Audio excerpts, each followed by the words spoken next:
સુરત એસઓજીની ટીમે સચિન જીઆઈડીસીમાંથી હજારો કિલો ભેળસેળ યુક્ત ઘી ઝડપી પાડવાની ઘટનામાં આરોગ્ય મંત્રીએ નિવેદન આપી ભેળસેળિયા તત્વો સામે કડક પોલીસ કાર્યવાહી થશે તેમ જણાવ્યું હતું। સુરત શહેરમાંથી ડુપ્લિકેટ ઘી પકડવા મામલો। ગુજરાત આરોગ્ય મંત્રી પ્રફુલભાઈ પાનસેરિયાનું નિવેદન સામે આવ્યું છે।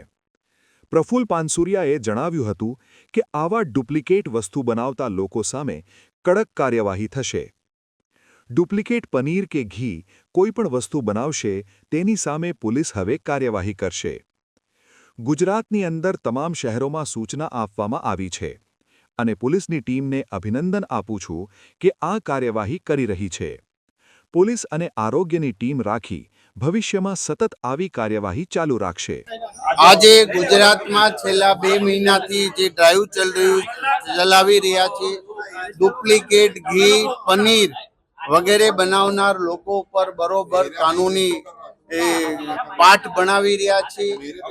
અમારી 32 વ્હીકલ વાન પૂરા ગુજરાતમાં આ ટેસ્ટિંગ માટે ફરી રહ્યા છે। ખાસ કરીને સુરત આ પકડવામાં નંબર 1 રહ્યું છે। એનું કારણ એ છે કે એસઓજી પોલીસ ખૂબ સક્રિય કામગીરી કરી રહી છે અને અમારા અધિકારી એમને સહયોગ આપી રહ્યા છે। ખાસ કરીને મીડિયાનો રોલ ખૂબ જ મહત્વનો રહ્યો છે, જે અમને માહિતી આપે છે, જે લોકોમાં જાગૃતતા કરે છે।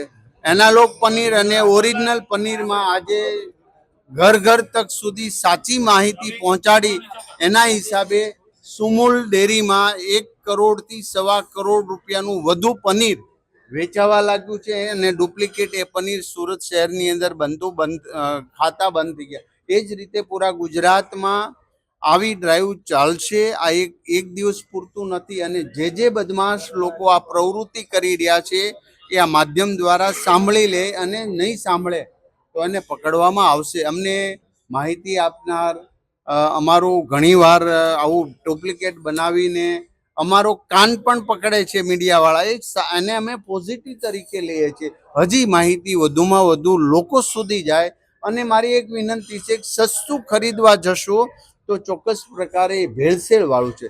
સુરતમાંથી ભેળસેળયુક્ત હજારો કિલો ઘી ઝડપાવવા મામલે હવે આ ઘી બનાવનાર અને વેચનાર આખી સિન્ડિકેટ સામે કાર્યવાહી થશે તેમ લાગી રહ્યું છે।